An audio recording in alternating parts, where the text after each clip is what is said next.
देख रहे हैं पॉलिटिकल एक्सप्रेस में आपके साथ रंधिरा।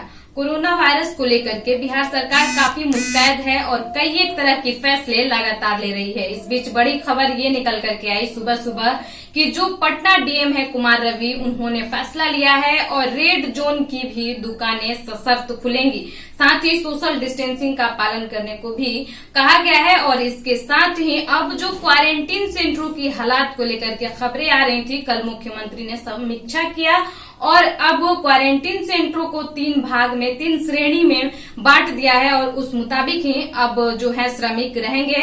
ये तमाम जानकारियां आपको बताएंगे, लेकिन उससे पहले आपको बता दें कि अभी बिहार में कोरोना वायरस से संक्रमित लोगों की संख्या 2166 पहुंच गई है। देर शाम खुद बिहार का स्वास्थ्य विभाग आंकड़ा जारी किया और बताया कि दूसरे अपडेट में 61 कोरोना पॉजिटिव मरीज सामने आए हैं और जो आंकड़ा था 2166 पहुंच गया। अगर जिलेवार देखें तो किस तरीके से जो आंकड़े बताए गए हैं स्वास्थ्य विभाग द्वारा, वो बताया गया है कि 7 जो है गया से आए हैं, बेगूसराय, भागलपुर, मुंगेर से 3 केसेस सामने आए, खगड़िया से 9, मुजफ्फरपुर से 3, सीतामढ़ी से 5, पश्चिम चंपारण से 5, पूर्वी चंपारण से भी 6 केसेस सामने आए हैं। वहीं भागलपुर से 2 तो अरवल और कैमूर से 1 केसेस सामने आए और बक्सर से 13 कोरोना पॉजिटिव सामने आए और ऐसे में जो आंकड़ा था 61 पहुंच गया और कुल जो संक्रमितों की संख्या थी 2166 पहुंच गई।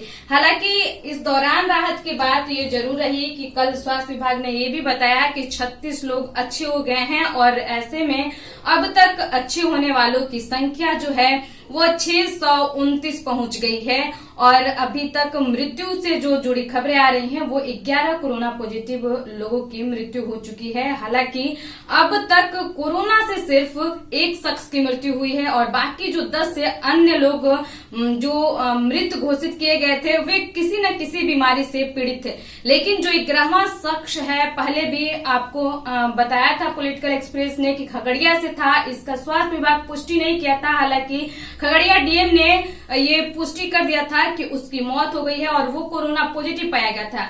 स्वास्थ्य विभाग में हलचल के बाद ये स्थिति क्लियर पहुंची कि वो दिल्ली से आया और वो कोरोना पॉजिटिव था और उसका जो है बिहार में आने के बाद मृत्यु हो गई थी। और अब इसको लेकर के ये स्थिति क्लियर कर दी गई है कि यहाँ पर कोरोना से 11 लोगों की मृत्यु हो चुकी है। और अब जो है रियायतें की बात करें तो जो सुबह सुबह खबरें आई कि जो पटना डीएम है कुमार रवि, उन्होंने 6 श्रेणियों में बांटा है दुकानों को और शिपिंग मॉलों को और उस मुताबिक उन्होंने छूट देने की बातें कही हैं। शाम 6 बजे तक दुकानें खुलेंगी, सोशल डिस्टेंसिंग का पालन करना होगा, हर हाल में ये अनिवार्य रखा गया है। वहीं मॉल अभी नहीं खुलेंगे और न ही निजी संस्थान और प्राइवेट स्कूल। हालांकि 33% वाले निजी संस्थान खुल सकते हैं और वो भी जो भी खुलेंगी दुकानें या फिर जो निजी संस्थान है उसे रोटेशन वाइज यानी कि सोमवार, बुधवार और शुक्रवार को खोलने का निर्देश दिया गया है। जबकि जो जरूरी या फिर क्या इमरजेंसी सेवाएं हैं वो रोजाना और जो पूर्व की भांति मिल रही थी वो एज यूजुअल मिलेंगी। हालांकि इस बीच ये जरूर खबर आई है कि क्वारंटीन सेंटरों के बिगड़ते हालात को देखते हुए सरकार ने क्वारंटीन सेंटरों को 3 भागों में बांटा है और महज 11 शहरों से ही आने वाले लोगों को क्वारंटीन किया जाएगा। बाकी अन्य लोग अपने घर जा सकेंगे और घर जाके होम क्वारंटीन रखेंगे। वहीं मुख्यमंत्री नीतीश ने ये भी निर्देश दिया है कि जो डीएम है अपने अपने हिसाब से अपने क्वारंटीन सेंटरों की व्यवस्था के मुताबिक लोगों को क्वारंटीन कर सकते हैं 11 शहरों के अलावा भी। देखना होगा कि इन 11 शहरों के लोगों को रखने के बाद भी क्या कुव्यवस्था की खबरें आती हैं या फिर अब जो व्यवस्था है एसओपी के मुताबिक सुदृढ़ होती है। बहरहाल कोई अगर खबर होगा तो हम आप तक जरूर पहुंचाएंगे। फिलहाल हमारे चैनल को सब्सक्राइब करें और बेल आइकन दबाना बिल्कुल न भूलें।